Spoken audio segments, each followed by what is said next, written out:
En ese sentido, me permito comenzar. Lo que se va a abordar el día de hoy son dos temas importantes.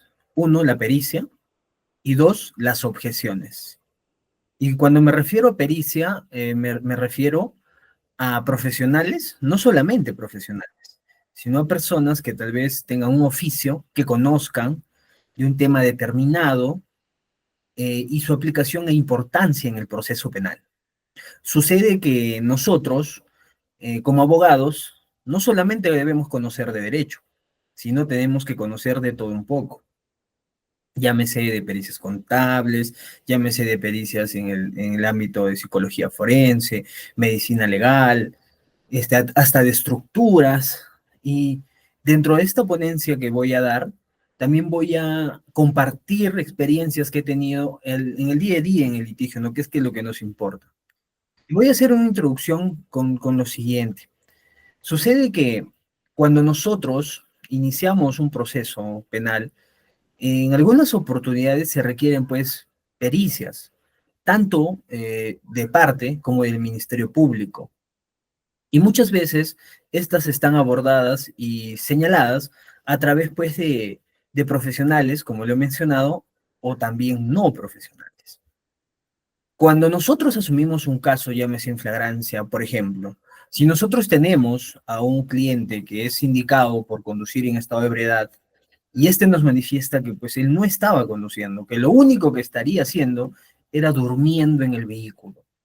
Ojo, dormir en el vehículo de propiedad de uno no es delito como tal. Sin embargo, una práctica habitual por parte de efectivos policiales es que te intervienen, se indican pues que has estado manejando y te imputan el delito de conducción en estado de ebriedad. Pero ¿qué sucede si nosotros tenemos cámaras alrededor?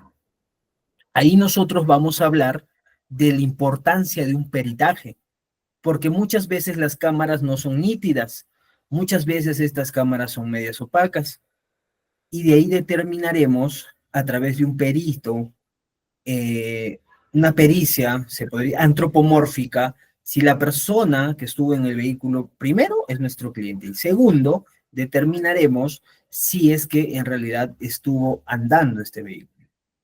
Y no solamente en ese caso.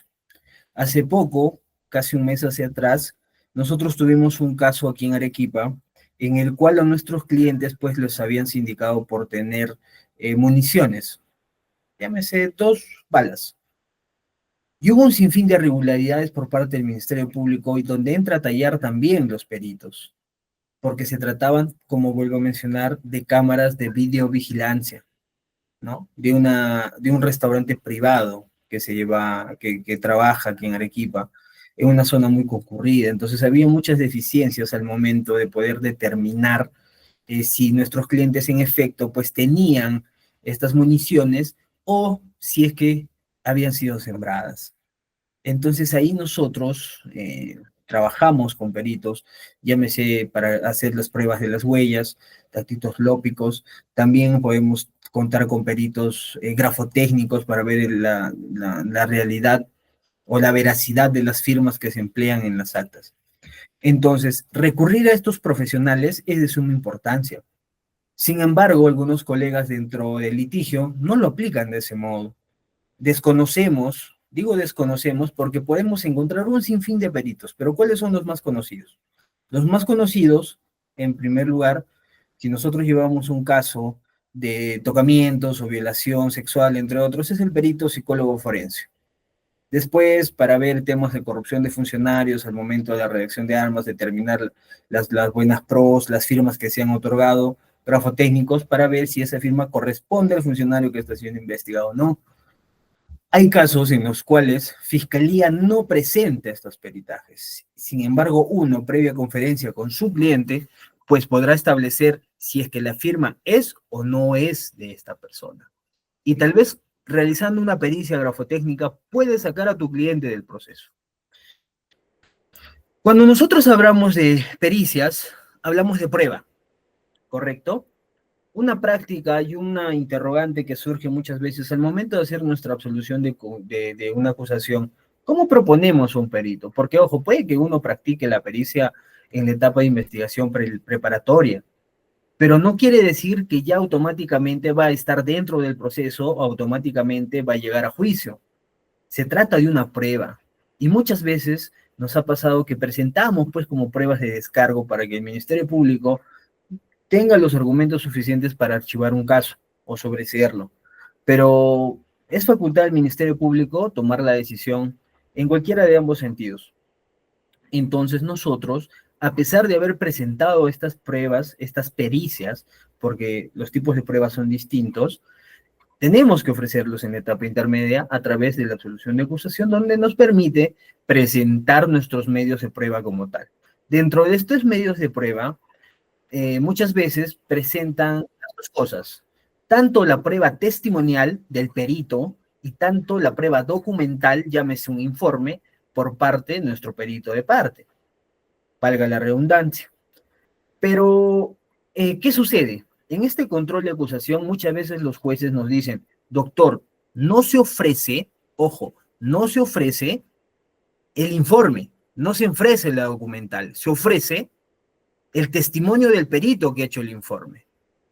Obviamente, ahí uno le pone, ¿no? Testigo, perito, quién abordará el informe realizado número tal, de fecha tal, etcétera.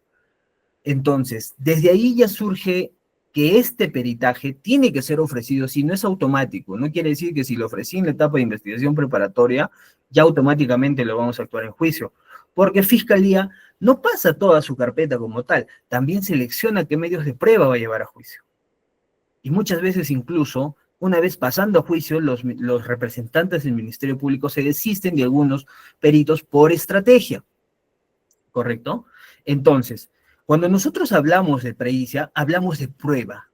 Existen tipos de prueba definitivamente, y me imagino que ya ha sido abordado, testimonial, documental, material o real, que he visto pocos casos en los que lo aplican. Ya habrá una oportunidad para explicarles cómo se maneja, digamos, una prueba material, cómo se actúa en juicio, que es muy interesante, la verdad. Poco aplicado, pero demasiado productivo y muy interesante. Y tenemos la prueba audiovisual, audios, videos, entre otros. Entonces, cuando nosotros hablamos del perito, de la prueba pericial, hablamos de un perito. Y ustedes se preguntarán, ¿qué es la pericia? La pericia es el marco del proceso, en el marco del proceso penal, es un medio probatorio que aporta conocimientos científicos, técnicos, artísticos o de experiencia calificada para comprender mejor determinado hecho. Por eso les decía en la introducción de esta ponencia que no solamente se trata de un profesional. Aquí bien claro, y esto lo establece el artículo 172 del Código Procesal Penal, de que puede ser con conocimientos científicos, técnicos, artísticos o de experiencia calificada.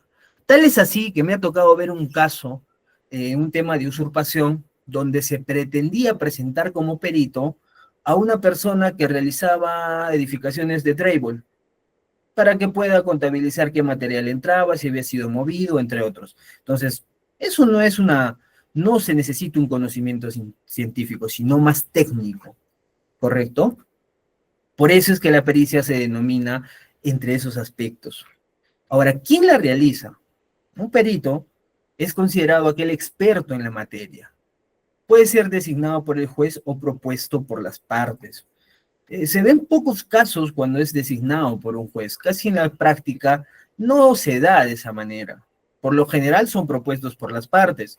Y aquí vamos a hacer un paréntesis. El Ministerio Público trabaja con un ente, que es el Instituto de Medicina Legal, donde cuenta con peritos, valga la aclaración, relacionados al tema de la medicina, médicos legistas, psicólogos forenses, entre otros, ¿no?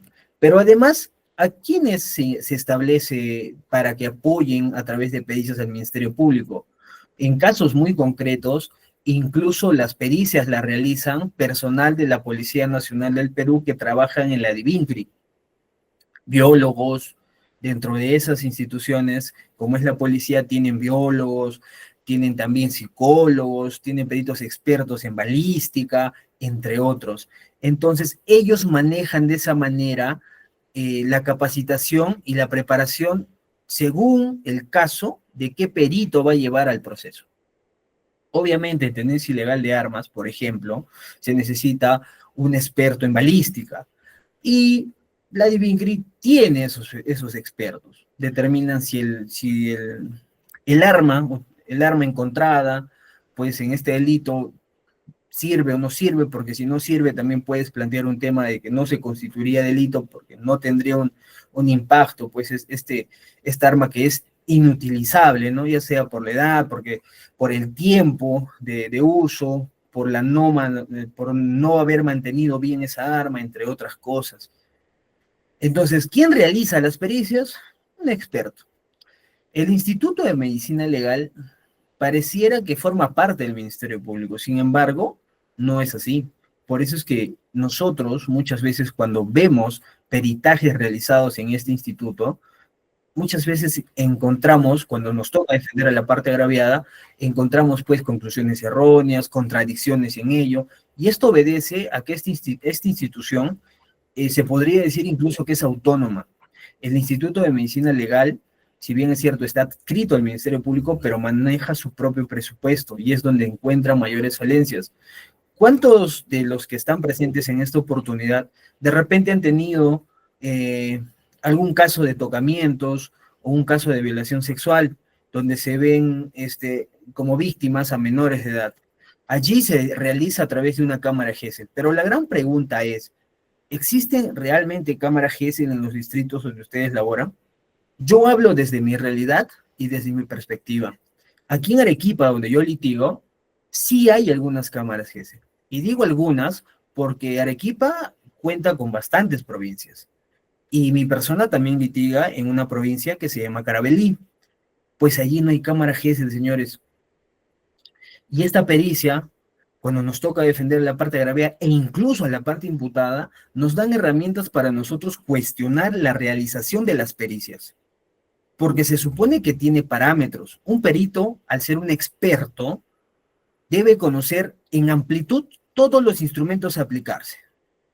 Y en esta oportunidad voy a ser incidente en estos delitos, digamos, de libertad sexual, porque es algo habitual que hemos visto incluso en otros diplomados o a través de las plataformas digitales, llámese YouTube, TikTok, entre otras, de que existen cuestionamientos serios a estos peritos, a los peritos psicólogos forenses del Ministerio Público, porque primero, no tienen un adecuado instalación de cámara GESEL. Segundo, no conocen el procedimiento. Y yo voy a ser un poco infidente en este sentido porque conversé con un perito, amigo mío, y le pregunté qué requisitos se solicitaban en la actualidad para entrar, pues, o postular y ser parte del Instituto de Medicina Legal. Y fíjense que anteriormente no pedían alguna especialización en psicología forense. Por eso es que algunos peritajes están mal hechos, no cumplen con los parámetros. Senda jurisprudencia, sendas casaciones, recursos de nulidades ya nos obligan a la aplicación en sentido estricto de la guía de procedimientos para realizar estas pericias. Sin embargo, cuando uno pregunta a los peritos, no tienen el conocimiento adecuado y eso representa y llama mucho la atención, representa un problema grave. Si nosotros vamos a vincular el Código Procesal Penal, ¿dónde vamos a ubicar las pericias? Desde el artículo 172 hasta el artículo 181. Este artículo 181 es muy interesante y ahorita les voy a explicar por qué. ¿Qué pasa? ¿Por qué es importante la pericia? Porque permite que el juez y las partes accedan a conocimientos científicos y la importancia radica en la sustitución de presunciones por certezas técnicas. Es decir, la objetividad es la regla de oro en el proceso penal. La objetividad es la regla de oro en el litigio. No existe un litigante que desconozca de muchos aspectos respecto a pericias. Si nosotros nos basamos, por ejemplo, en un peritaje de psicología forense y nosotros de arranque le preguntamos al perito si lo que aplicó es una evaluación enfocada en el ámbito forense o en el ámbito clínico, ya partimos desde una buena interrogante. Porque no es lo mismo el análisis clínico que el análisis forense. El análisis forense obedece a el proceso penal. El análisis clínico obedece a otro tipo de tratamiento hacia la parte, en este caso, usuaria. Entonces no es lo mismo y por eso es importante las pericias. Como acabo de mencionar, permite que el juez y las partes accedan a conocimientos científicos. Pero aquí nosotros como abogados debemos de ir ya preparados acerca de estas pericias, acerca de los términos que se utilizan, ¿no? Acerca de los parámetros de legalidad que debe tener la realización de estas pericias. Si nosotros desconocemos eso, estimados colegas, pues puede que primero no hagamos un buen tratamiento del perito de parte y no hagamos un buen cuestionamiento al perito del Ministerio Público, o por qué no, del actor civil. El actor civil también puede presentar prueba pericial y en cierta manera tiene que estar enfocada a su pretensión. ¿Y cuál es la pretensión del actor civil? La pretensión del actor civil tiene que ver en sentido estricto para, básicamente, una reparación civil que le va a corresponder a su cliente, ¿no? Llámese a la parte agraviada. Entonces, también se ofrecen pericias al respecto. Y esto es muy habitual de parte del actor civil que comete un error gravísimo al momento de ofrecer pericias y muchas veces no van enfocadas a lo que deberían demostrar una afectación en el sentido moral, que es lo que en muchos casos atañe a través de una evaluación. Pero hay que tener mucho cuidado. Cuando nos toca ser actor civil debemos ofrecer un perito que sepa también de psicología forense, porque desde ahí y desde ese punto de partida se inician los cuestionamientos. Ya ustedes seguramente saben que cuando nosotros iniciamos un examen directo o un contrainterrogatorio, uno de los aspectos fundamentales es la desacreditación del perito. Yo he visto que hay fiscales que incluso le preguntan la nota de los cursos a los que habrían asistido, ¿ya? Entonces, hay veces, les pregunta, a ver, señor perito, ¿usted cuál fue el último curso de actualización respecto al tema de psicología forense? Fue en el año 2022, responde el perito. ¿Y cuál fue su nota? 17. Bueno, o 18, 19. Esa acreditación va a servir como punto de partida para uno ampliar. Cuando nos toca hacer el directo hacia un perito, pues las preguntas son completamente abiertas. Y aquí a continuación, casi finalizando este tema de pericia, voy a explicar la importancia de preparar al perito. Porque muchas veces no toman conciencia los peritos de la importancia que tienen en un proceso, acorde a la autoría del caso de la parte de la defensa. Ahora, ¿por qué también es importante un perito? Porque es el instrumento para la correcta administración de justicia. Por eso les decía que nosotros, cuando tenemos un perito de parte, es menester señalar y hacerle entender la importancia que tienen en la administración de justicia, porque son los llamados, pues, a que nos puedan dilucidar las dudas que nosotros tenemos respecto a un tema en concreto. Ahora, ¿cuáles son las pericias más comunes que vemos en los procesos? Pericias contables en temas de lavado de activos, también en corrupción de funcionarios, pericias contables también en una suerte de estafas cuando vemos que pues los montos son muy elevados, ¿ya? También tenemos pericias forenses, médicos forenses, con los famosos certificados médicos legistas donde salen pues los días de atención, entre otros. Tenemos las pericias psicológicas o psiquiátricas, tenemos las pericias grafotécnicas, pericias químicas y toxicológicas en conducción de estado de ebriedad, pericias balísticas, también se utilizan a peritos ingenieros civiles, peritos arquitectos, y como había mencionado, no es un numerus clausus, sino apertus, porque tiene que ser un experto de lo que va a exponer y va a dilucidar las dudas que pueda tener las partes, y en este caso los jueces. Como otro punto tenemos, ¿en qué etapa del proceso se puede presentar a los peritos? Miren, señores, aquí lo ideal es trabajar con un perito desde la investigación preparatoria si es que el caso así lo amerita, ¿correcto? Dentro del litigio que yo vengo desarrollando, ya venimos trabajando con peritos porque creo que es el futuro del litigio, porque creo que en un futuro no muy lejano vamos a tener que trabajar con peritos, de la mano con peritos, para todo tipo de casos, señores. Entonces, la etapa del proceso donde se va a presentar un perito podría ser en la etapa de investigación preparatoria. También en la etapa intermedia, muchas veces nos llegan a nuestros despachos casos en los cuales no hemos sido abogados en investigación preparatoria por distintos motivos.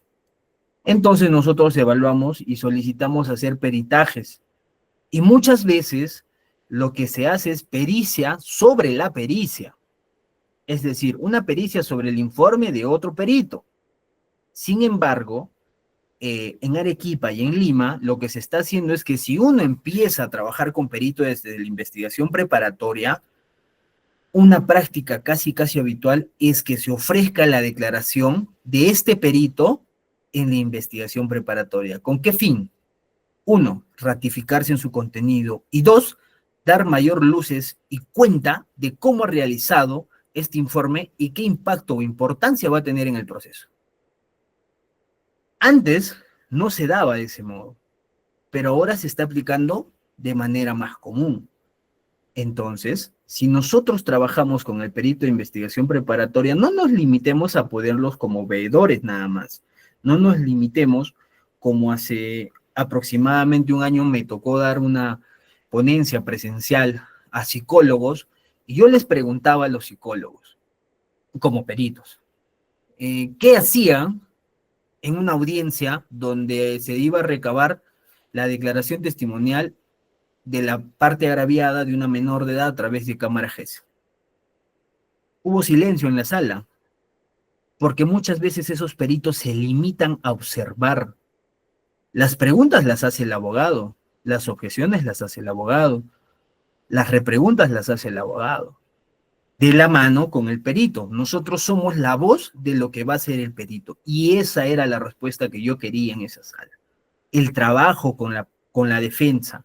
Si bien es cierto, ellos no pueden participar de manera directa, pero no se pueden limitar solamente a observar lo que sucede, sino a canalizar preguntas, inquietudes, a ya ir trabajando según la experticia de este psicólogo, pues qué se observa, porque ahí se ve pues a la persona, al menor de edad pues declarando, hay ciertos comportamientos, hay ciertos parámetros en el tema de cómo se está desarrollando el lenguaje, el comportamiento, el lenguaje físico como tal, no el movimiento de manos, el mirar al costado, eso es de vital importancia, entonces el perito va trabajando allí.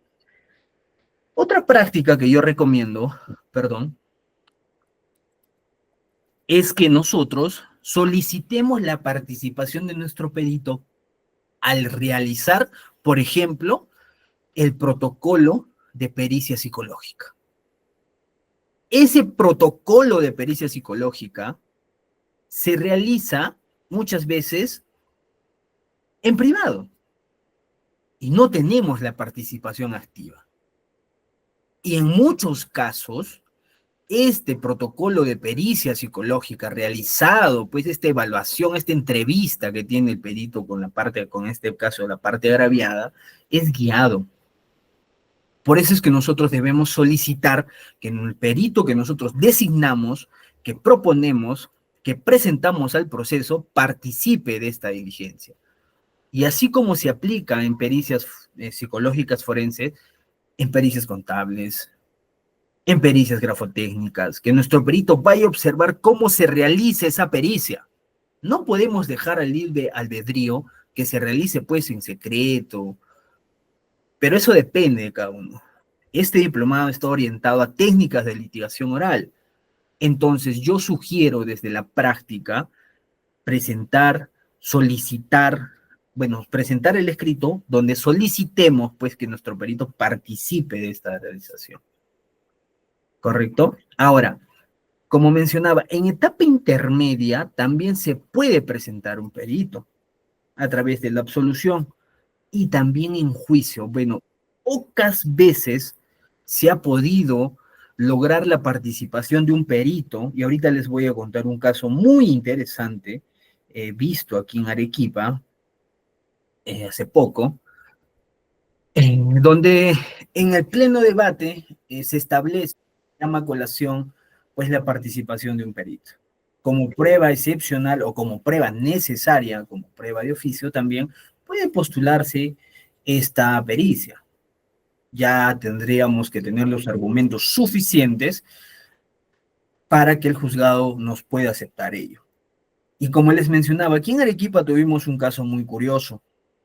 Era un caso por actos libidinosos, se le acusaba a una persona de haberle dado un beso a una menor de edad, había una prueba que era un video en el cual no se podía observar tal acto. Sin embargo, aquí hay una problemática. Muchas veces los jueces, con el mayor de los respetos, si es que hay jueces presentes en esta sala, sucede que asumen la función de perito. Y cuando nos dieron el adelanto de fallo, pues fue bárbaro, porque nos dijeron, nosotros habíamos solicitado y habíamos cuestionado por qué el Ministerio Público no había presentado una pericia antropomórfica, ya para primero determinar si nuestro cliente era el del video y segundo para determinar pues si en efecto la parte agraviada era esta persona. Y lo que respondió el colegiado es que no interesaba y que no podía, en sentido estricto con estas palabras lo dijo, no dijeron que no interesaba, sino dijo no era necesario. No era necesario porque por el principio de inmediación, ellos ya habían visto el video y habían determinado pues que esas dos personas en efecto era el imputado y era la parte agraviada. Y manifestaron que ellos pudieron observar a través de un vidrio amarillo, señores, o sea, no un vidrio transparente, un vidrio amarillo, de que en efecto había habido un beso. Fíjense la importancia de una pericia antropomórfica allí. Fíjense la importancia de un perito, en este caso de edición digital, que nos pueda poner cuadro por cuadro en fotogramas la posición de las personas en las cuales se va viendo, ¿no? Fotograma 1, fotograma 2, por microsegundos. Sin embargo, no hubo. ¿Y a qué a qué te expones cuando no presentas las pericias correspondientes? A resultados como en este caso, condenaron a nuestro cliente. Muchas veces nosotros los abogados asumimos casos ya para juicio, donde no sabemos si es que nos van a aceptar estas pericias. Por eso mencionaba, la etapa para que se pueda presentar un perito puede ser hasta en juicio, pero hay que tener un buen argumento y un buen sustento. Y eso ya depende de la capacidad de persuasión del abogado, además de la argumentación jurídica como tal. Ahora, el procedimiento en juicio oral de un perito. Cuando nosotros ofrecemos a un perito y nos toca pues presentarlo, llevarlo al tribunal, cuando lo presente el Ministerio Público, nosotros lo que vamos a hacer es un contrainterrogatorio al perito. Pero cuando nosotros ofrecemos a nuestro perito, nos va a tocar hacer el directo, el examen directo, ¿correcto? Entonces, allí, una vez que el perito se encuentra en la sala de audiencias, los jueces lo primero que hacen pues es identificarlo. Siempre solicitemos que estén con la pantalla encendida. Y aquí no cometamos el error de cuestionar que estos peritos tengan a la mano su pericia, porque eso es completamente válido. Digamos, esta prueba testimonial pericial sí habilita que el perito tenga en su mano su informe. Lo que no pasa con un testigo que no es un perito. El testigo tiene que responder con espontaneidad, con coherencia, sin que haya terceras personas decidiendo, preguntando, aconsejando, entre otras. Sin embargo, al perito se le puede permitir que tenga la pericia o el informe a la mano. Entonces, allí lo que hace el juez es leer el informe, la parte introductoria, y asimismo señalar las conclusiones, ¿no? Y solicita que se le pueda explicar acerca de estas conclusiones, y esto es a través del directo. Entonces se realiza el examen directo y también el contrainterrogatorio. Entiendo que en la suerte de las actuaciones o en el tema del examen directo o contrainterrogatorio ya lo han abordado en este diplomado, pero una de las técnicas que yo habitualmente hago es preguntarle de manera muy técnica si conoce pues las pericias forenses que se encuentran reguladas en la plataforma del Ministerio Público. Si uno quiere encontrar la guía, señores, puede entrar a ello. Existen guías incluso para los médicos legistas al momento de hacer exámenes de post facto. Todo eso se encuentra en la plataforma del Ministerio Público. Es cuestión de que uno sea curioso y pueda ir investigando. Yo encontré uno donde en el examen de post facto, y no me dejarán mentir los colegas que litigan, en los informes que emite el médico legista, ¿no? ¿Qué pone? Habiéndose recibido, muchas veces reconocimiento físico es lo que hacen en lugares donde no hay médico legista, donde no hay medicina legal, y ponen, habiéndose recibido, pues, el informe, se concluye y le pone lo mismo. Pero la persona que evalúa a este agraviado no es un médico forense. Sin embargo, copian las conclusiones. Entonces, en un contrainterrogatorio me tocó preguntarle al perito médico legista qué más había actuado. Y esta guía establecía que debería dotarse de documentación. Y ahí venía el cuestionamiento. ¿Qué documentación? ¿Te bastó tener ese reconocimiento físico firmado por el médico de la posta más cercana?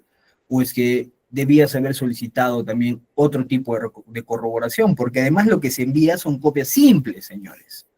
Fíjense hasta qué nivel de descuido llega la realización de estas importantes pericias. Porque además lo que sucede es que al responderme este perito, pues me dijo que no era necesario. Yo le dije, pero ¿cómo tomas certeza de lo que dice allí? O sea, ¿solo te vas a basar en ese documento? El principio de buena fe podría aplicarse en este caso. Cuestionable, ¿sí o no? Porque al menos si estuviese acompañado de anexos como son fotografías de la parte agraviada, podrías pues inferir a través de la fotografía, de la descripción física, bueno, gráfica, a qué obedece estas lesiones o cómo es que se habrían realizado. Pero si solamente el perito se va a basar a una documental que no tiene mayor certeza, ahí viene un cuestionamiento y es un punto fuerte para la defensa para establecer de que en realidad no se puede comprobar objetivamente que hayan existido lesiones. Entonces, el procedimiento en juicio oral o el tratamiento del pericio a través del perito en juicio oral es el que acabo de mencionar. Ahora, existe un interrogante. ¿El perito testigo puede ser considerado también testigo experto? Es una pregunta que nos hacemos habitualmente. Hace poco, en juicio, fue una perito, era un caso de homicidio, fue una perito que nos hablaba acerca de la escena del crimen. Y el juez me dijo, no, señor abogado, no solamente es perito, sino también es testigo experto, porque fue al momento de los hechos a ver la escena del crimen. Discrepo totalmente. El artículo 181, inciso 2, es clarísimo, doctores. Ese artículo 181, inciso 2, establece de que el perito va a declarar sobre el informe que ha realizado. No va a declarar sobre lo que ha visto, lo que ha observado. Puede hacerlo siempre y cuando lo haya consignado en el informe. Si no está en el informe, no puede declarar en ese sentido. ¿Y qué sucede? Los representantes del Ministerio Público, también con el mayor de los respetos, si es que tenemos a alguien en esta sala, muchas veces preguntan y le dicen, no, desde su experiencia, desde su experticia, dígame si en efecto había signos de violencia. Señor, pero su peritaje es de escena del crimen. ¿Qué observaron? Ellos no estuvieron presentes al momento, pero de su experticia, dígame cómo encontró, hubo manchas, pero eso no le compete. El 181 es claro, para eso tienes otro perito, para ver si ha habido un tema de lesiones, tienes un perito, que es el perito médico, ¿no? Que a través de la necropsia determinará si han existido lesiones internas, externas, etcétera. Por eso es que yo discrepaba con la opinión del juez, que le acepté con mucho respeto, dicho sea de paso. Un consejo que les doy, colegas, es no se peleen con los jueces, no lo hagan. Podemos tener opiniones divididas, ¿no? Y hay veces la euforia, el ímpetu, puede hacer que lleven este tipo de discusiones para mí innecesarias. Siempre en la línea de respeto, un litigio, una manera de litigar es, en mi caso, muy cordial. sin peleas, escuchando, pero planteando la posición que uno tiene. En ese momento, pues yo lo único que dije es que discrepaba, y lo hice a través de mi colega, que, bueno, que si bien es cierto el 181 es claro, pero si el despacho lo consideraba así, bueno, y va a aceptar esas preguntas, nos tocará a nosotros iniciar pues con este contrainterrogatorio a la perita. Y fue muy fácil porque fue decirle cuál fue el objetivo de la pericia, nos dio respuesta, la siguiente pregunta fue decirle si es que podía determinar la violencia, dijo que le parecía y le preguntamos qué método la llevaba a esa decisión, a esa argumentación, y dijo aspectos subjetivos. Entonces, las pericias se hacen sobre aspectos objetivos, ¿no? Sobre realidades, no en versiones, no en suposiciones, en aspectos vagos. Entonces fue sencillo a nosotros desvirtuar esa opinión. Ahora, ¿qué diferencia existe entre un perito y un perito experto o un testigo experto? El perito, el tradicional, pues es designado por el juez, emite dictamen técnico, su informe es prueba pericial, puede opinar y valorar técnicamente. Sin embargo, un testigo experto, pues no es designado, comparece solamente como testigo, pero no quita que conozca del tema, ¿no? Da testimonio sobre hechos percibidos de manera directa. Su testimonio es prueba testimonial y puede explicar hechos en base a su experiencia, aplican reglas de la prueba testimonial. Justamente esto fue un tema de conversación dentro del estudio con las personas con las que trabajo, y les ponía un ejemplo. Por ejemplo, el tema de corrupción de funcionarios, muchas veces hay ingenieros que se ven involucrados, pero no como parte del proceso, sino como testigos. ¿Y qué son? No son cualquier testigo, pues. Se trata de un testigo experto, ingeniero también que sabe la elaboración de las estructuras. Entonces él irá a decirnos qué ha podido percibir y aplicando también las técnicas. Obviamente no emite un informe, hay que ser más meticulosos al tratar con un testigo experto. El artículo 172 establece pues que no regirán las reglas de la prueba pericial para quien declare sobre hechos o circunstancias que conoció espontáneamente, aunque utilice para informar las aptitudes especiales que posee en una ciencia, arte o técnica. Y aquí, ¿qué se aplica? Solamente las reglas a la prueba testimonial normal, es decir, de cualquier testigo. En este caso, a diferencia del perito, no se le permite pues tener el informe en la mano, tener algún material de apoyo, ¿no? Se le va a tratar como un testigo con esas mismas reglas del testigo normal. ¿Correcto? A ver, seguiremos con la ponencia. El siguiente punto a tratar es cómo se nombra a los peritos. Bueno, pueden ser nombrados por el juez de la investigación preparatoria o fiscal en los casos de prueba anticipada. Como les mencionaba, tanto no se ve nombramiento a través de jueces. El nombramiento de los peritos a través de jueces lo he visto más en temas civiles. Por ejemplo, peritos, ingenieros para que puedan tasar una propiedad, peritos, ingenieros civiles para que puedan delimitar pues el área, ¿no? Que está en un tema de litigio, en un tema de interdicto, por ejemplo. Ahí sí los designa el juzgado. Y además hay una potestad en el ámbito civil del perito a rechazar a realizar esta pericia. Y muchas veces pues no lo acepta, ¿no? Entonces, ¿qué le queda al juzgado? Solamente exhortarlo. En el ámbito penal, si bien es cierto se encuentra así, pero en la aplicación no se da como tal. Existe algo que se llama REPEC. El REPEC es como una lista de los peritos que están adscritos al Poder Judicial. Y muchas veces me preguntaban, no, doctor, voy a llevar a este proceso de lavado de activos un perito que no esté en el REPEC. Créanme, señores, queridos colegas, queridos doctores, que existen peritos que no están en el REPEC que son muy buenos.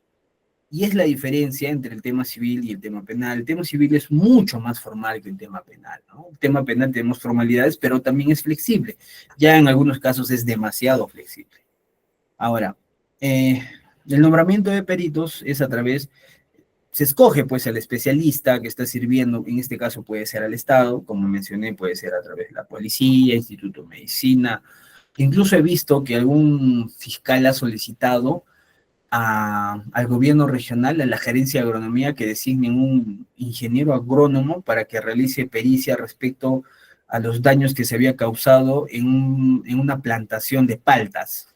Entonces, imagínense ustedes el criterio que tienen también los fiscales, muy bueno, dicho sea de paso, porque ¿quién nos va a decir pues si ha existido daño efectivamente a sus cultivos? Un ingeniero agrónomo. No nos va a decir pues cualquier persona, ¿no? En ese caso sí se necesita ello. Ahora, a través de las disposiciones que emite el Ministerio Público, y un claro ejemplo, y perdónenme que sea tan incisivo en el tema de pericias psicológicas que tengan que ver con los temas de violencia sexual, tocamientos, entre otros, ahí sí emiten un oficio que se cursa pues en el Instituto de Medicina Legal para que se pueda designar al perito correspondiente. Sin embargo, también se regula en el Código Procesal Penal que existe una disposición de nombramiento y que indique el punto a incidir con la pericia y fijar el plazo para la entrega del informe pericial. Y eso se aplicaba con mayor incidencia en casos complejos en Lima, ¿no? Casos de Keiko Fujimori, Ollantumala, pues, donde sí se necesitaban realizar mesas de trabajo y en la cual era importante identificar al perito y saber qué va a hacer a través de su pericia. Asimismo, tenemos impedimentos también para el perito. El perito tiene ciertas restricciones, las cuales se encuentran en el artículo 165 y, bueno, una de ellas es que esté suspendido o inhabilitado en su profesión. Tenemos que tener mucho cuidado también al momento de contar con un perito. Tenemos que indagar a través de plataformas, llámese SUNED o entre otras, si es que esta persona pues se encuentra habilitada, ¿correcto? Ahora, un perito, aquí existe una suerte de vacío porque dice que también está impedido aquel que haya sido testigo del hecho objeto del proceso. Como mencioné hace un momento, este vendría a ser un testigo experto, no podría ser un perito como tal. Sin embargo, eh, muchos confunden ello con cuando el perito, como les mencioné, tú lo ofreces y dices, no, yo también quiero que participe de la diligencia donde se va a realizar el peritaje. O es decir, que el perito que ha designado el Ministerio Público, al momento de realizar la pericia, nuestro perito va a estar. Ello no incide en este impedimento. Esto solamente versa sobre aquel perito que ha sido testigo del hecho delictivo, ¿correcto? Entonces también se impide la participación del perito cuando ha sido parte en el mismo proceso conexo, es decir, que tiene algún interés directo. Obviamente el interés del perito es hacia la defensa o hacia el Ministerio Público. Entonces no confundamos, sino que haya sido parte del proceso, llámese como actor civil, parte imputado, parte agraviada, ¿no? Efectivamente ahí no va a poder ejercer como perito y sea cónyuge, pariente cercano, conviviente del imputado hasta un cuarto grado de consanguinidad o dos de afinidad. Hay que tener mucho cuidado con este impedimento, que muchas veces no se toma en cuenta. Ahora, existe la excusa y tacha del perito, que puede excusarse si está impedido, y lo hace en el tema civil, como les mencioné, en el tema penal casi no lo he visto. Existe la subrogación del perito. Una vez que se acredite este impedimento, pues se va a demostrar la negligencia en el desempeño de su función y se le va a subrogar pues por otro perito, ¿no? Muchas veces nosotros como abogados vemos quién es el perito y a veces no podemos darnos cuenta si pues tiene alguna relación con el cliente, entre otras cosas. Existe un procedimiento para la subrogación que es sencillo, se acredita la negligencia, se designa un nuevo perito, el juez ordena la sustitución y van a presentar una prueba pericial válida. Como mencionaba, el juez casi no tiene incidencia en los peritajes en la actualidad. Casi lo hace el Ministerio Público, por eso es que incluso hasta en juicio se desisten de estas pericias, cuando no es digamos, de sustento para su teoría del caso. El perito, según el artículo 176, tiene acceso pues al proceso. Entonces accede al expediente y a todas las evidencias que estén a disposición judicial para realizar su labor pericial. Y eso es evidente. Cuando nosotros contratemos un perito, tenemos que dotarlo en mayor cantidad de lo que sucede en el proceso. Por eso es que yo a eso le llamo las famosas mesas de trabajo. Se cita al perito, tú conoces de derecho, el perito conoce de contabilidad, viene el cliente y empiezas a trabajar. Estos son los pormenores, esta es mi teoría del caso. Yo quisiera, ¿no, señor perito, que usted pueda trabajar en este sentido y necesito esta conclusión de la mano de los argumentos científicos que va a contar pues su pericia. Así se trabaja con un perito. Entonces, ¿qué tiene que hacer uno? Dotarle de todo el expediente explicarle y trabajar de la mano. De esa manera se puede garantizar una respuesta, digamos, satisfactoria hacia nuestro cliente al momento de ir trabajando con el perito. Podido llevarnos sorpresas con peritos que su informe era una maravilla, pero cuando uno le dice, muy bien, señor perito, usted va a declarar, pues, en 2 semanas necesitamos reunirnos porque vamos a hacer una simulación del contrainterrogatorio y el interrogatorio directo, para que usted sepa el manejo. Se sobreentiende que ya sabe, ¿no? Pero yo la verdad prefiero ser muy, muy, muy cuidadoso con eso y solicitarle esa cita para que se pueda trabajar de la manera correcta. Y nos ha tocado pues saber que nuestro perito era la primera audiencia, no estaba preparado. Gracias a Dios el caso también no tenía mayor repercusión el perito, entonces tomamos la decisión de desistirnos de este peritaje. Lamentable, la verdad, penoso. Yo como defensa, y eso le puede pasar a cualquiera, colegas, nadie es experto, no sucede. Entonces, ¿qué nos toca? Dar la cara a nuestro cliente y decirle, mire, señor, por este motivo se ha decidido en tal sentido, que no se va a contar con este perito porque no está preparado, perdóneme usted, nos desistimos. Lo mismo hace el Ministerio Público cuando ve que el peritaje o el perito no le va a ayudar a su teoría del caso. Existe algo que se llama reserva del perito. Y no quiere decir, no lo confundamos con que no se va a saber quién es el perito, vamos a tapar su identidad, o vamos a tener un perito pues sin rostro. No, no, señores. La reserva del perito obedece a la confidencialidad y protección de la información a la que tiene acceso el perito durante el proceso.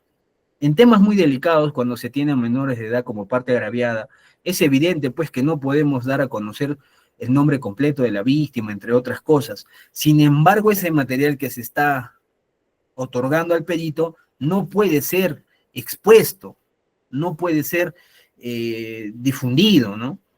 Por eso, y a eso se le llama la reserva del perito. Debe manejar con reserva y ética profesional la información, la evidencia que examina, ¿no?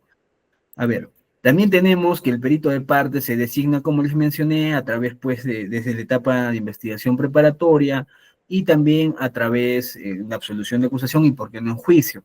¿Qué facultades tiene el perito de parte? Como les mencionaba, presenciar las operaciones periciales realizadas por el perito oficial. Es muy importante empezar a aplicarlo, colegas. Tenemos que hacer que nuestros peritos no solamente hagan pericias de las pericias, sino que hagan las pericias in situ, en el lugar. Desde el momento que se va a evaluar, desde que el perito, el Ministerio Público va a empezar a trabajar, que nuestro perito también esté allí, no incomodando, no interrumpiendo, también realizando su trabajo.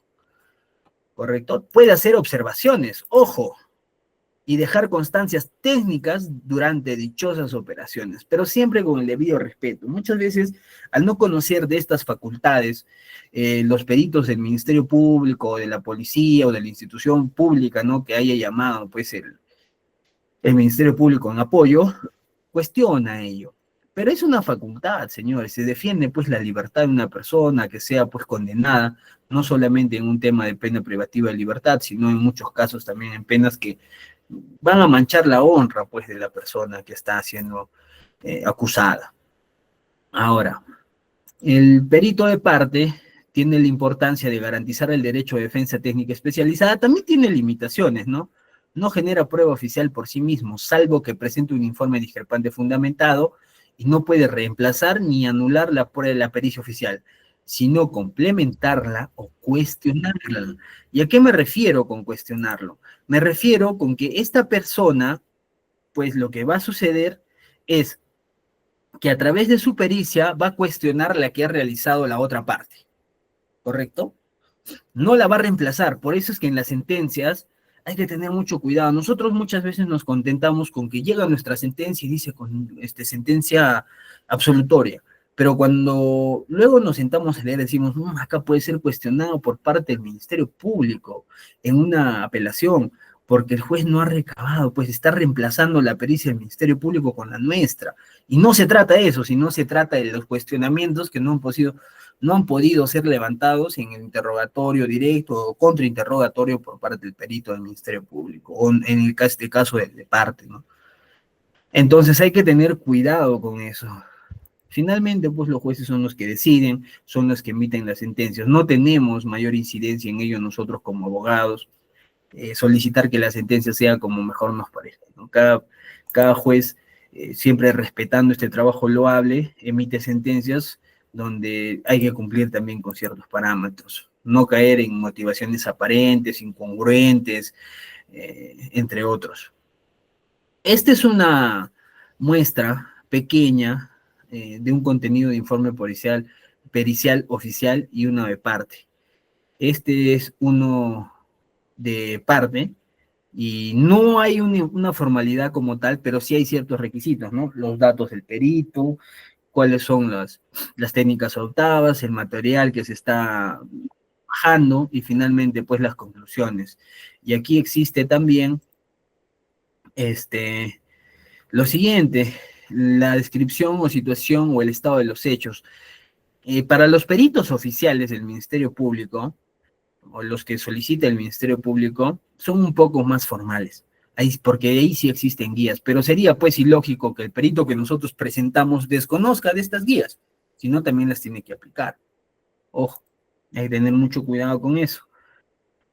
Aquí se va a tener la motivación o fundamentación de la técnica, en base a qué ha trabajado y los criterios científicos o técnicos. Finalmente, va a estar dotada de conclusiones que tendría que explicar en el informe. No puede ser pretexto a través del interrogatorio directo o contrainterrogatorio que aumenten pues mayor información. Por eso les mencionaba que el artículo 181 es claro en su inciso 2. Existen reglas adicionales.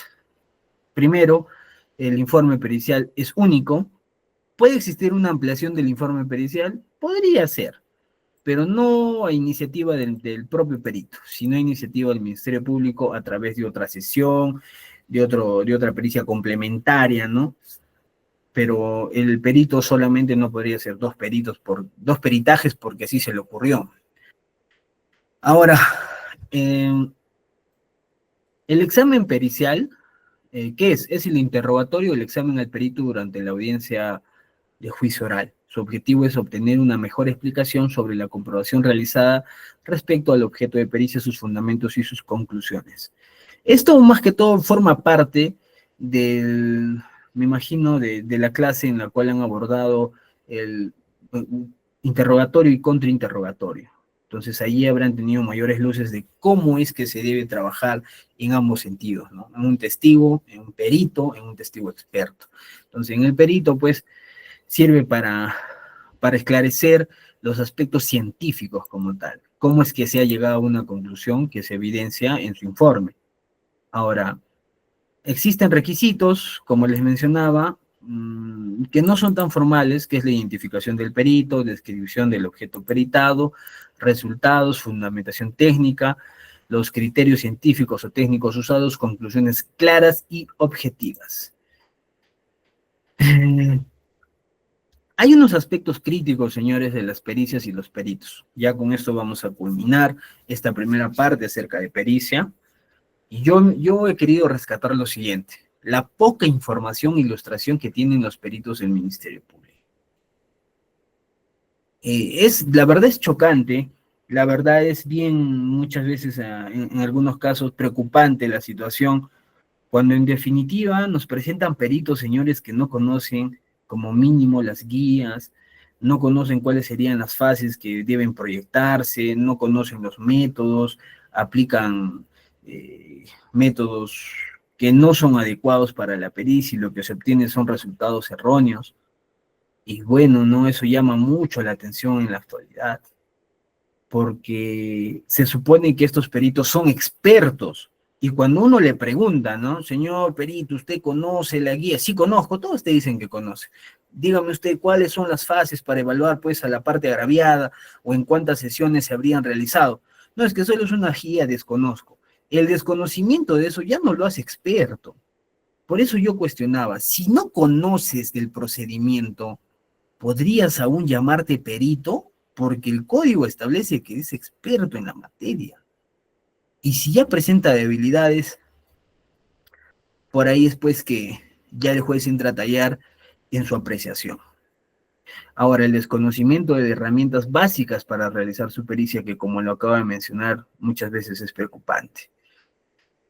Y sobre todo, señores, yo creo que este tipo de eventos no solamente deben realizarse a nivel jurídico, sino deberíamos invitar a más profesionales respecto a este tema, sobre todo de pericias, para que conozcan cómo es que se va a llevar a cabo su participación en juicio.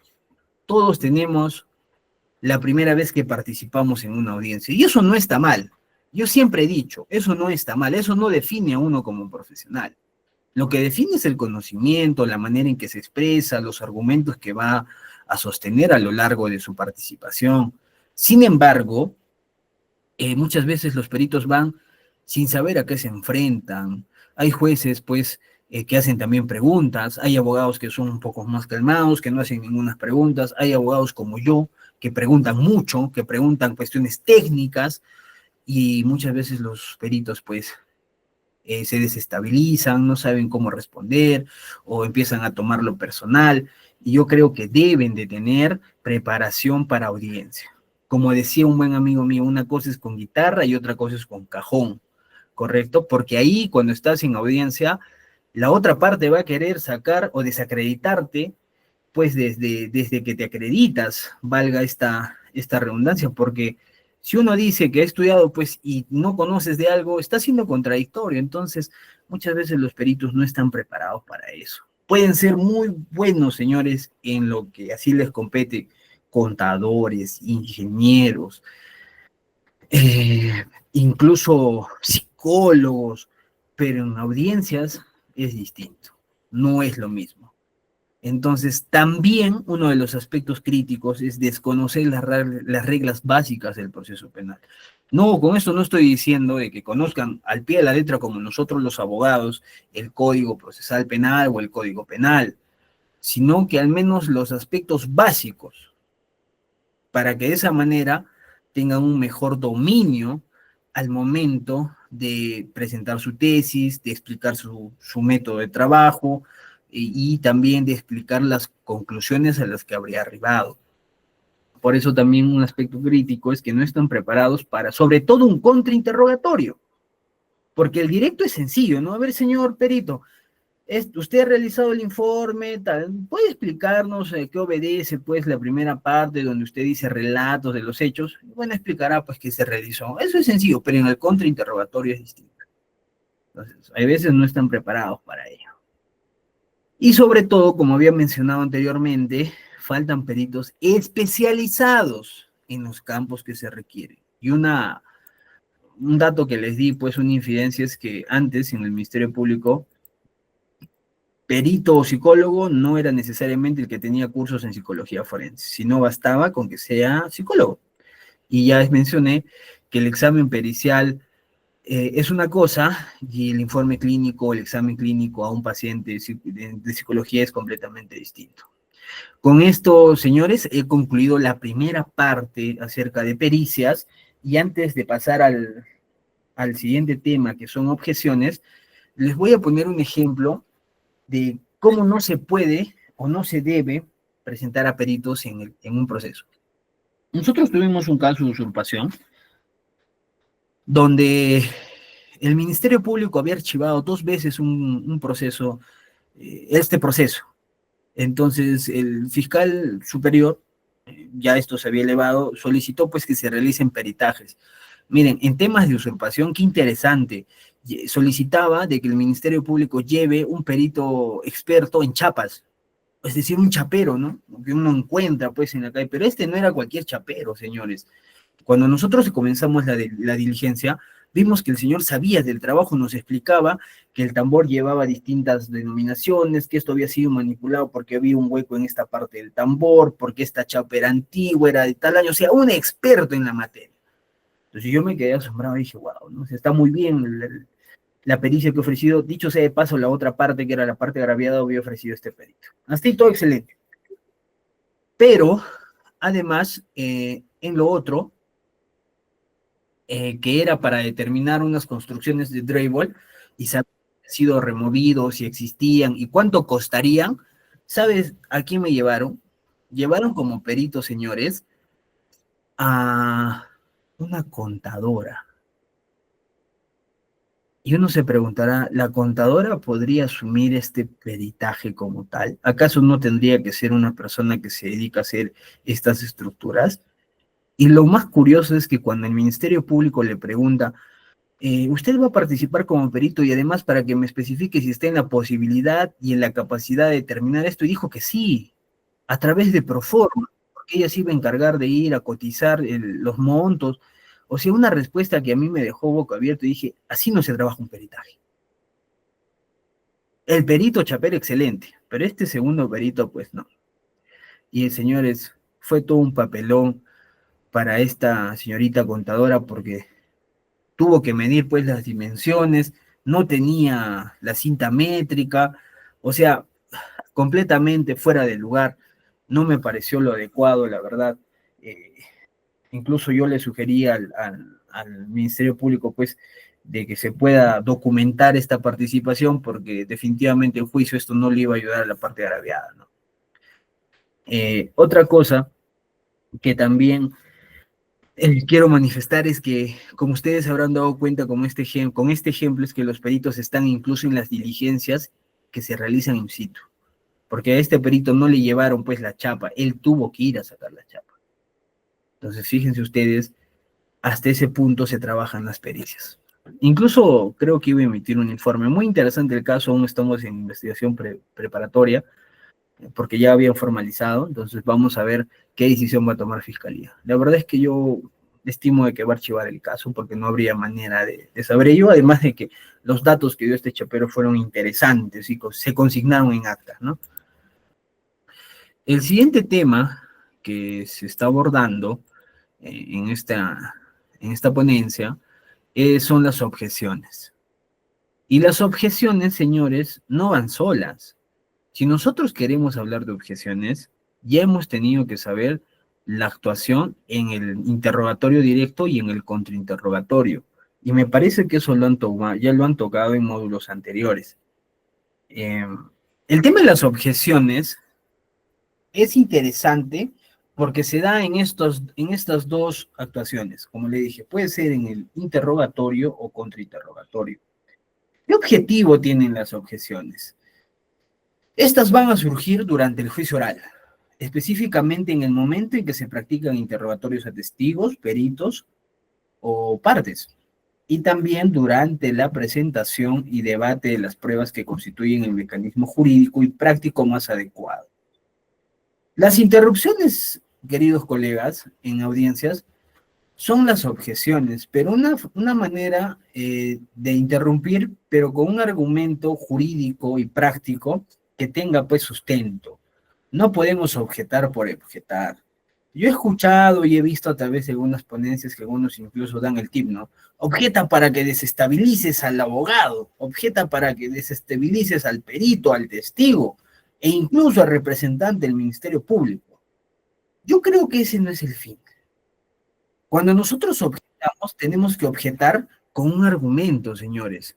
No podemos objetar porque así hemos querido, porque tenemos esa idea, ¿no? De que vamos a desestabilizar a la otra parte, porque ya se estaría desnaturalizando el derecho penal. El derecho penal no ha sido creado pues para tener discrepancias personales, ¿correcto? Entonces, a raíz de una objeción sin argumento, surgen inconvenientes durante el proceso. Es mejor evitar ello. Yo sugiero ello. Si alguno de los colegas hace uso de ello, con el debido respeto, no comparto ello, pero bueno, son prácticas que cada quien va a asumir en su estilo de litigio. Ahora, ¿qué objetivos tenemos? Primero, que el tribunal rechace una actividad procesal de la parte por no ajustarse a las normas o principios. Y un claro ejemplo es que en interrogatorio directo no están permitidas las preguntas sugeridas. Y conozco y he visto en audiencias que incluso los abogados de las partes agraviadas o de los agraviados hacen preguntas sugeridas cuando están haciendo el interrogatorio directo, ¿correcto? Porque, ¿qué sucede? Preguntan para que la respuesta sea con un sí o con un no. Entonces ahí ya estamos pues hablando de colisión con lo que establece la normativa. Y la normativa dice que en un directo no está habilitado las preguntas sugeridas, porque se supone que el testigo va a declarar con total espontaneidad, con el tema de la veracidad y sobre todo porque realmente conoce la realidad. Asimismo, otro de los objetivos es evidenciar aspectos críticos del testigo. Cuando nosotros nos damos cuenta, por ejemplo, me ha pasado, señores, va a declarar parte del proceso, la parte agraviada, o la mamá, ¿no?, de la parte agraviada, y nosotros observamos que dentro de su relato está leyendo con puntos y comas, objeciones. Objeción, o si no, parar la declaración y darle cuenta al juez, advertir. ¿No? Señor juez, advertimos de la documental que se tiene, que la testigo pues está leyendo. Y en ese caso puede solicitar que esa declaración sea dada de manera presencial. Ojo, yo sugiero a todos los colegas, sobre todo jóvenes, no se acostumbren solamente al litigio virtual. Soliciten participaciones presenciales. ¿Por qué? Es mucho mejor. Es más productivo. El principio de mediación pues se aplica de verdad, ¿no? Porque tienes al perito al frente, tienes al testigo al frente, vas a tú aplicar tus técnicas de litigación, lo harás de pie, sentado, no lo sé, pero vas a tener la posibilidad de verle a los ojos al testigo y decirle, óigame, señor testigo, para que me responda con un sí o con un no a la siguiente pregunta, y vas a llevar pues un verdadero litigio.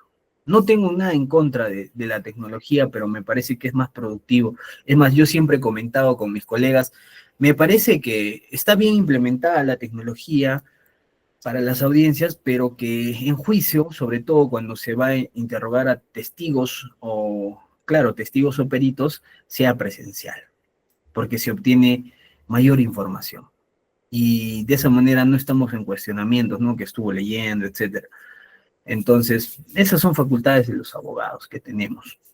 También existe evitar una retroalimentación de la pregunta. ¿Y a qué me refiero? No sé cuántas de las personas que estén aquí hayan participado pues en audiencias o cuántos ya estén litigando, pero una práctica habitual del Ministerio Público es, señor testigo, para que usted me diga, pues, ¿no? El día 2 se suscitó y hacen una introducción tremenda. Y he visto colegas que lo dejan pasar, no. Objeción, señor juez. Esta sería, pues, no, que se limite al Ministerio Público solamente a hacer la pregunta en concreto, porque ya le está dando una suerte de retroalimentación a través de la pregunta. Pero ¿qué dicen los fiscales muchas veces? No, pero es que es para poner en contexto al testigo. Pero el testigo sabe por qué está ahí, sabe por qué está yendo a declarar, ¿no? Entonces, evitemos esa retroalimentación a través de la pregunta, a través de querer que pongan contexto, porque ahí ya incluso esa pregunta sería una objeción incluso por argumentativa, está argumentando algo que está en los fácticos, que no lo ha dicho el testigo, que ni siquiera ha comenzado a declarar sobre los hechos, que ha sido, valga redundancia, testigo directo, o en algunos casos indirecto, porque le contó la parte agraviada, en casos de testigos indirectos. Entonces, allí hay que tener mucho cuidado con esta realimentación. También las objeciones son para cuidar cada detalle de la teoría del caso que se ha planteado. Cuando nosotros asumimos un caso, vamos a tener que plantear una teoría. Esta teoría tiene tres elementos: elemento fáctico, elemento probatorio y elemento jurídico. Nosotros, a través de las objeciones, ¿y por qué he puesto esto como objetivo? No debemos permitir, como acababa de mencionar hace un momento, que un perito, por ejemplo, se explaye de algo que no le compete. Objetas, ¿no? Paras la declaración, porque te puede afectar la teoría del caso. Lo que no lo dijo en su informe, lo va a querer decir en la declaración. Y el Código Procesal Penal es claro. Tienes que objetar, ¿no? Pregunta conclusiva, por ejemplo, ¿no? Pregunta de opinión, cuando el fiscal según, señor, se sobreentiende, está dando su opinión, entonces ahí tenemos que objetar de todas maneras, señores, de todas maneras. También otro de los objetivos que tenemos es no dejar que se introduzca esta información que no se ha recabado. Y esto va de la mano con lo que acabo de mencionar, que es cuidar a detalle la teoría del caso. Nosotros tenemos que ser como un cirujano. En esa línea debemos partir y en esa línea debemos culminar. No irnos para acá, no irnos para acá, tampoco dejar. Entonces, si nosotros partimos de una línea muy delgada que se está planteando en tu teoría del caso, no debes permitir que se introduzca información y para eso plantearás pues, objeciones. Pregunta impertinente, señor juez. Por ejemplo, cuando el fiscal o el abogado del actor civil o incluso algunos colegas cometen el error de preguntarles cosas que no están en materia de debate, que van a ser premonitorios para que introduzcan otra pregunta que sí va a afectar al proceso. Ahí tenemos que objetar, ¿correcto? Esta teoría del caso, como ya mencioné, tiene tres elementos: fáctico, probatorio, jurídico. El elemento fáctico son los hechos. Ustedes habrán visto que este elemento fáctico lo plantea el Ministerio Público en su requerimiento de acusación o en su acusación, que luego va a juicio. Pero nosotros también tenemos que tener un elemento fáctico, es decir, unos hechos, según nuestra teoría del caso, que contradigan lo que ha dicho el Ministerio Público. Y allí también un elemento probatorio y finalmente un elemento jurídico cuando se querría discutir pena. Yo les comparto un tip que yo tengo. El siguiente tip versa de este modo.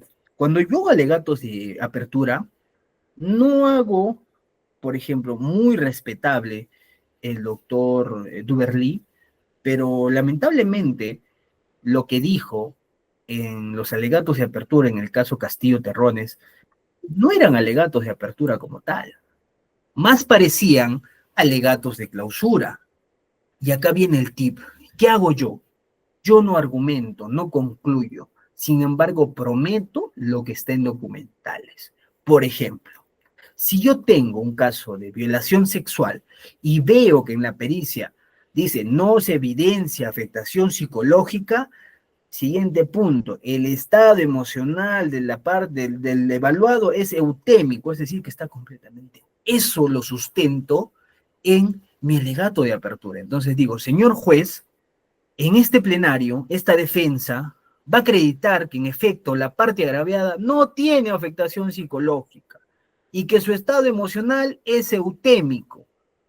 Yo me he basado en lo que estoy 100% seguro que voy a probar al final del plenario. Ese es un tip que yo manejo.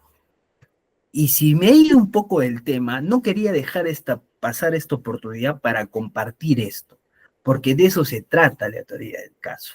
¿Y por qué tiene relación con las objeciones? Porque qué tal y sucede que el Ministerio Público a través del contrainterrogatorio quiere introducir información, y me ha pasado en algunos casos que yo ya prometí eso, pero va el perito y dice, sí, señor juez, en ese caso, pues, nosotros como peritos nos hemos olvidado de mencionar que hubo otro aspecto que ha podido variar donde sí habría afectación psicológica. ¿Está afectando tu teoría del caso o no? ¿Está afectando tus alegatos de perdón, las promesas que has hecho tú a ese colegiado o no?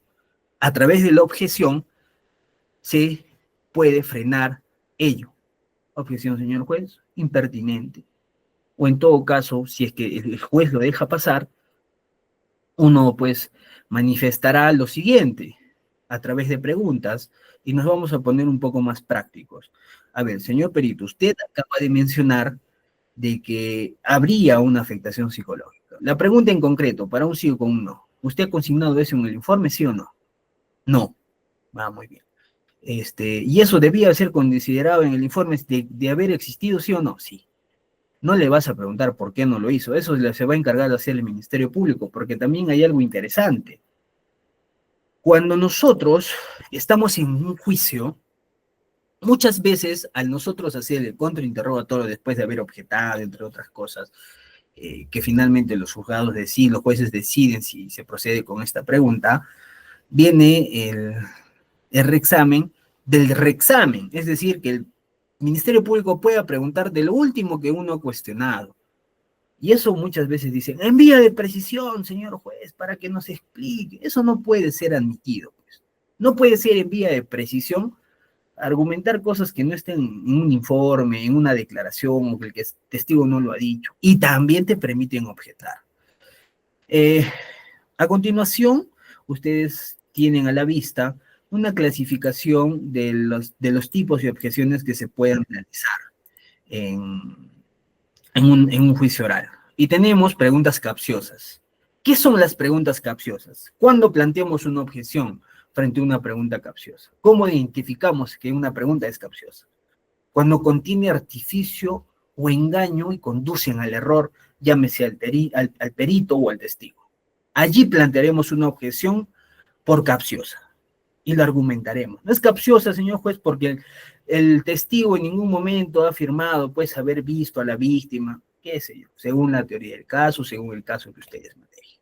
Pero si identifican que la pregunta contiene un artificio y que va a conducir al error, objeción. También, la objeción por impertinente, a la pregunta impertinente, cuando no guarda relación con el objeto de debate. Estás debatiendo un tema de usurpación y te empiezan a hablar de títulos de derechos reales, por ejemplo. ¿Guarda relación en materia de investigación? No lo es. Tendrás que objetar porque esa pregunta es impertinente. La pregunta sugestiva. Esta es la única que no se puede utilizar en el examen directo. En el contrainterrogatorio sí estamos habilitados, pero aunque no lo crean, doctores, aún hay jueces que cuestionan ello. Hay algunos jueces que cuando uno hace el contrainterrogatorio no te permiten hacer preguntas sugestivas o sugeridas, a pesar de que el código nos habilita. Entonces ahí, de la manera más mesurada, nos tocará exponer y argumentar nuestra pregunta sosteniendo el Código Procesal Penal en el artículo que corresponde, pues, en la cual nosotros estamos habilitados. También existen preguntas conclusivas, es decir, cuando induce a aceptar una conclusión.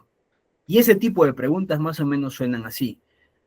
Señor perito o señor testigo, usted acaba de mencionar que vio a la persona María parada en la esquina, en lo cual pues esta persona tenía un golpe roto en la cabeza, ya está concluyendo. ¿Y qué le permite que el testigo, con su respuesta, acepte esta conclusión? Y eso no puede ser así. En el caso de peritos, por ejemplo, como les mencionaba, les dicen, entonces, señor perito, usted va a indicar de que sí, con todo lo que nos ha mencionado, existiría pues una afectación emocional, además de ser sugerida, pues es conclusiva, estás concluyendo a través de la pregunta. Asimismo, existe la objeción a la pregunta confusa, cuando no se comprende por el testigo, en definitiva, y muchas veces se le habla con aspectos técnicos, un verbo pues adecuado para el ámbito jurídico, pero no hacia el testigo y tampoco hacia el perito. Entonces, pues ahí tenemos que tener cuidado y tenemos que objetar. Ojo que muchas veces también el juez o los jueces, dentro de sus atribuciones, también hacen objeciones de oficio. ¿Ya? Pero no debemos dejar ello. Para eso existe la destreza, ¿no? El abogado que esté atento. Y antes de culminar con esto, les voy a dar también algunos tips. Existen preguntas ambiguas. Podríamos hacerla parecer a la confusa, pero la ambigua es la que conlleva afirmaciones que el testigo ha negado, ¿no? O negaciones que ahora va a hacer que el testigo pueda afirmarlo. O sea, son completamente ambiguas en la pregunta. ¿Correcto? Tenemos también la pregunta compuesta. Involucra varios hechos sobre los cuales el testigo debe declarar, pero la pregunta, si se trata de bastantes hechos, debe ser uno por uno, no todo junto, porque ya eso incluso muchas veces hace que el testigo dé información errónea. Tenemos que tener mucho cuidado allí también. Preguntas repetitivas, ¿no? Y acá viene el tip.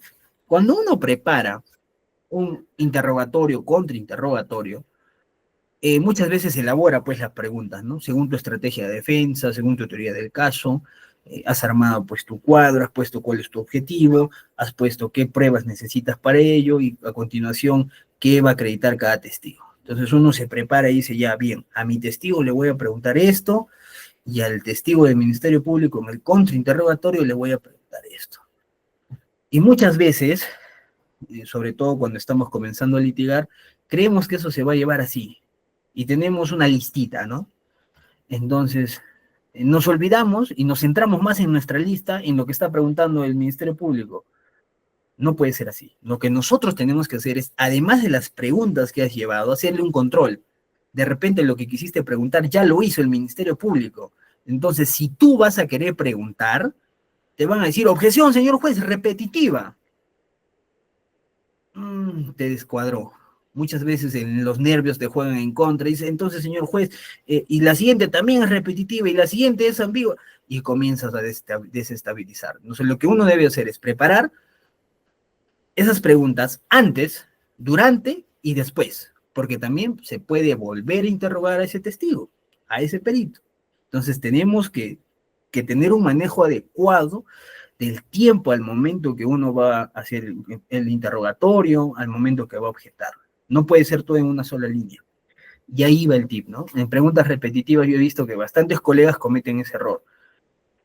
Tienen su lista, se basan en su lista, pues, y no han hecho el control de estas preguntas, estando atentos, pues, con las preguntas que ha hecho el Ministerio Público y caen en eso y se desestabilizan y ya perdieron la hilación y el tiempo, el ritmo de esas preguntas. Otra de las objeciones es por especulativa. Esta es la que crea una hipótesis para que el testigo la confirme o la niegue y lo distrae pues de lo que ha percibido o lo que ha realizado. Definitivamente existen también otros tipos de objeciones que van surgiendo. Ustedes habrán visto al colega Portugal. Portugal, pues uno de sus armas fundamentales, según su teoría, es la objeción. Y concuerdo con ello porque debemos saber qué objetar. Hay preguntas que merecen objeción, en definitiva, pero tal vez si es que el testigo, acá viene otro punto, cuando nosotros llevamos un testigo o un perito, debemos hacerle entender que cuando nosotros preguntamos, debe tener una pausa antes de responder. Y se sobreentiende que el Ministerio Público hará la misma atingencia a su testigo o a su perito, porque hay testigos que responden muy rápido. ¿Y qué sucede? Objeción, señor juez. Y el testigo o el perito dijo, sí, yo sabía. Ya contestó. Y así te lo dice el colegiado o el juez unipersonal. No, señor abogado, ya contestó. Entonces debemos saber ello, sabemos preparar. En definitiva, doctores, aquí en el Perú hemos, hemos puesto un tema así como hemos americanizado el litigio. Creemos que el litigio debe ser así como se hace en los Estados Unidos, en Norteamérica, ¿no? Decimos, comenzamos con una frase y continuamos con esto y muchas veces se entrampan en esa orden. Yo lo único que les puedo aconsejar es que cada quien debe tener un estilo de litigio. Está bien seguir algún referente, ¿no? Pero no copiar el estilo. Todos tenemos diferentes virtudes, diferentes aptitudes al momento de expresarnos. Algunos somos más calmados, algunos somos un poco más efusivos, controlar ello. ¿Y cómo se aprende? A través de la práctica. No existe una técnica de litigación definida por norma, por ley. Eso nos permite a nosotros ir perfeccionándonos cada vez. Buenas noches, excelente expositor y estimados colegas. Quería hacerle una consulta agradeciéndole de antemano de los conocimientos que nos ha brindado en esta oportunidad. Sobre el segundo punto que ha tratado en esta exposición es en referencia a las objeciones. Eh, Se parte del hecho de que las objeciones se postulan en mérito a que la misma ley establece qué tipo de preguntas y de la forma en que se deben de realizar, y es por ello que se objeta por no seguirse esos lineamientos. Sin embargo, en la práctica, muchas veces, cuando se realiza el contrainterrogatorio, también se objetan preguntas que el código expresamente no las prohíbe. Me refiero específicamente a aquellos aspectos de preguntas en cuanto a información que el testigo en el directo no la ha introducido, indicándose de que como no es un testigo de parte de quien está haciendo el contrainterrogatorio, las preguntas o en el contrainterrogatorio solamente se deben delimitar a aquella información que el testigo brindó en el directo, y sobre ese aspecto es que debe versar las preguntas del contrainterrogatorio, refiriéndose que esos son aspectos de la litigación oral. Sin embargo, ninguna ley o reglamento, hasta donde tengo conocimiento, prohíbe expresamente que se pueda preguntar al testigo aspectos que no ha brindado en el directo y que pueden favorecer a la teoría del caso, ya sea del Ministerio Público, en caso sea un testigo de la parte imputada, o a la defensa, en caso sea un testigo de la parte del Ministerio Público. Y más que nada, lo digo también porque muchas veces, en el caso, por ejemplo, del Ministerio Público, se ofrecen testigos en la etapa intermedia de aquellas personas que no han venido a declarar en la investigación preparatoria. Y como no han venido, lo ofrecen en la etapa intermedia y como la ley no prohíbe este tipo de testigos, muchas veces los jueces admiten estas pruebas en la etapa intermedia y pasa a juicio y no se puede, o en su caso, se sostiene de que la fiscalía lo debió ofrecer como testigo de cargo si es que quería hacerle preguntas distintos al directo, cuando no ha tenido la posibilidad en la etapa intermedia porque justamente se desconocía de este. Quería saber su opinión en cuanto a este punto, si es correcta o no la objeción que se hace en el contrainterrogatorio cuando se pretende recabar información que no ha brindado en el directo el testigo del cual se está efectuando el examen. Muchas gracias. Sí, doctor Rolando, tiene usted muchísima razón y eso lo he podido observar y me ha pasado también. Muchas veces cuando nosotros vamos a contrainterrogar, y es más, planteamos objeciones, nos dicen, no, doctor, pero de lo que acaba de declarar. Pero es que por eso la etapa intermedia es importantísima, porque allí tanto la parte imputada o el representante del Ministerio Público va a señalar la conducencia, pertinencia y utilidad de este testigo. Entonces va a decir, este testigo va a declarar porque estuvo presente el día de los hechos, ahora tal en tal lugar, y bueno, ha observado tal tema, conducente, pertinente y útil. Ese control, que me parece que la etapa intermedia es uno de los mayores fracasos en nuestro nuevo Código Procesal Penal, porque hasta cierto punto es una suerte de mesa de partes, hace de que en juicio surjan estos problemas. De que los jueces digan, no, doctor, de lo que está diciendo en esta, si el Ministerio Público no ha hecho usted en el contrainterrogatorio, no le puede preguntar pues otra cosa. Y nos limitan el derecho de defensa. Créanme que eso, que esa decisión que toma el juzgado es cuestionable. Y si nosotros obtenemos un resultado adverso para con nuestro cliente, nos va a habilitar una puerta grande para que podamos presentar, por ejemplo, una nulidad. Están vulnerando indefectiblemente el derecho a defensa, que es una macro garantía. No es poca cosa.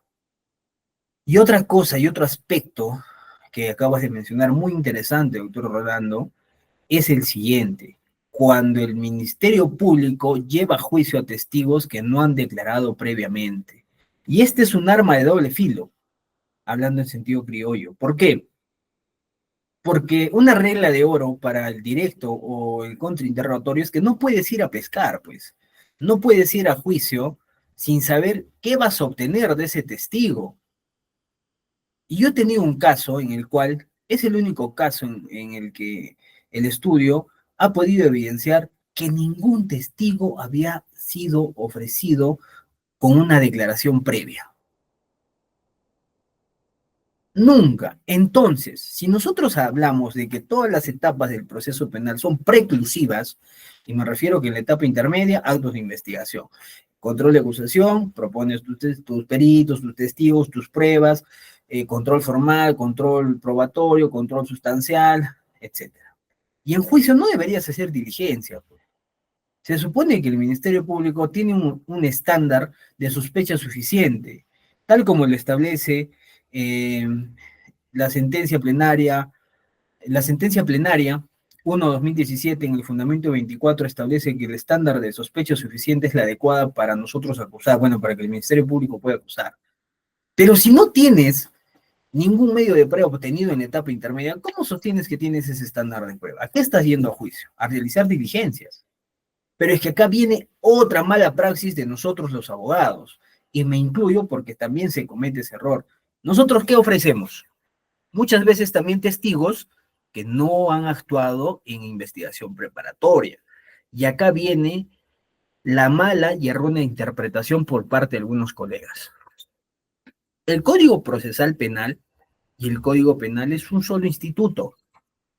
No se disgrega, no se puede interpretar, para algunos casos sí y para algunos casos no.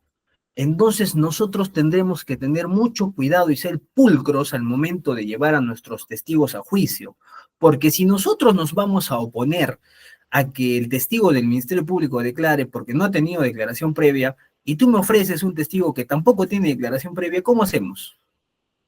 ¿Cómo hacemos con el principio de igualdad de armas? Entonces, allí nosotros también hemos debido votar su actuación en la investigación preparatoria. Por eso yo sostengo que el derecho penal es más de criterio, es más de aplicación lógica. No podemos pedir, no, que se excluya ese testigo del Ministerio Público porque no participó, pero sí acepta el mío, que no ha participado, pero mi derecho de defensa pues está por encima de todo, entonces vámonos a juicio. No puede ser así. Pero sí existe ello. Yo discrepo totalmente con esa práctica por parte de los colegas litigantes y por parte del Ministerio Público, porque juicio es para actuar prueba, no para empezar pues a obtener la prueba. Y en este caso que les comento, pues fue muy desastroso para el Ministerio Público porque ninguna de las personas que habían sido llamadas a declarar asistió y la única persona que asistió pues desestimó todos los cargos de parte del Ministerio Público. Y una mala praxis por parte del Ministerio Público es mandarle pues la lista de lo que le iba a preguntar, de lo que iba a hacer y cómo quería que responda. ¿Dónde queda la espontaneidad? No se vio, no se aplicó. Entonces, doctor Rolando, esa es mi opinión respecto a lo que han mencionado. Son los aspectos críticos, son los aspectos que se dan, uno que nos limitan en el contrainterrogatorio y en las objeciones porque nos dicen que debe ser en base al directo que hacen, y otro es que cuando se va a juicio, muchas veces se va con testigos que no tienen declaraciones previas, entonces no vas a poder tener un control. ¿Qué te tocará? Empezar a realizar tu control en el momento que está declarando. Entonces ya las técnicas de refrescamiento de memoria, de contradicción, que sí se puede aplicar, pero el de refrescamiento de memoria evidentemente descartado, porque no hay nada que refrescar. Y el de contradicción sí, porque puede ser que en el directo diga A, en el contrainterrogatorio diga B, entonces uno va a evidenciar la contradicción definitivamente, no con el método correspondiente, pero sí lo va a poder hacer.